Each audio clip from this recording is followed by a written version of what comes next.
ಮನೆಯಲ್ಲಿ ಹಣಕಾಸಿನ ಸಮಸ್ಯೆ ತುಂಬ ಕಾಡುತ್ತಿದ್ದರೆ ಪ್ರತಿನಿತ್ಯ ಹಣಕಾಸಿನ ಸಮಸ್ಯೆ ಬಂದೇ ಬರುತ್ತದೆ.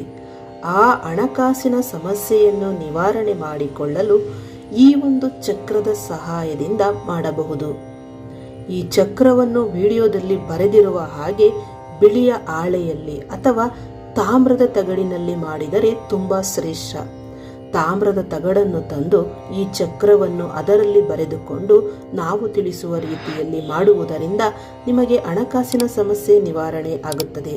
ಮಹಾಲಕ್ಷ್ಮಿಯೇ ನಮಃ, ಮಹಾಲಕ್ಷ್ಮಿ ಸ್ವಾಹ ಅಂತ ಹೇಳುತ್ತಾ ಈ ಒಂದು ಚಕ್ರದ ಮೇಲೆ ಅಕ್ಷತೆಯನ್ನು ಹಾಕಬೇಕು. ಅಕ್ಷತೆಯನ್ನು ಹಾಕಿದ ನಂತರ ಅದಕ್ಕೆ 2 ರೂಪಾಯಿ ಅಥವಾ 1 ರೂಪಾಯಿ ನಾಣ್ಯವನ್ನು ಅದರ ಮೇಲೆ ಇಡಬೇಕು. ಇಟ್ಟು ಇದಕ್ಕೆ ಅರಿಶಿಣ ಕುಂಕುಮವನ್ನು ಹಾಕಿ ಒಂದು ಹೂವನ್ನು ಇಟ್ಟು ನೀವು ಈ ಒಂದು ಮಹಾಲಕ್ಷ್ಮಿಯ ಚಕ್ರವನ್ನು ಪ್ರತಿನಿತ್ಯ ಪೂಜೆ ಮಾಡುತ್ತಾ ಬನ್ನಿ.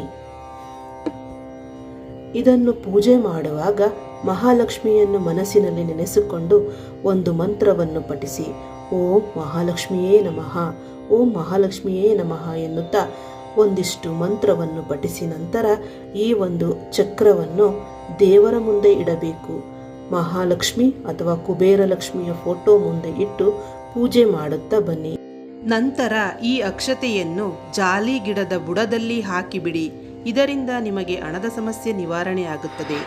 ಹೆಚ್ಚಿನ ಮಾಹಿತಿಗೆ GN ಭಟ್ ಅವರನ್ನು ಸಂಪರ್ಕಿಸಿ. ಧನ್ಯವಾದಗಳು.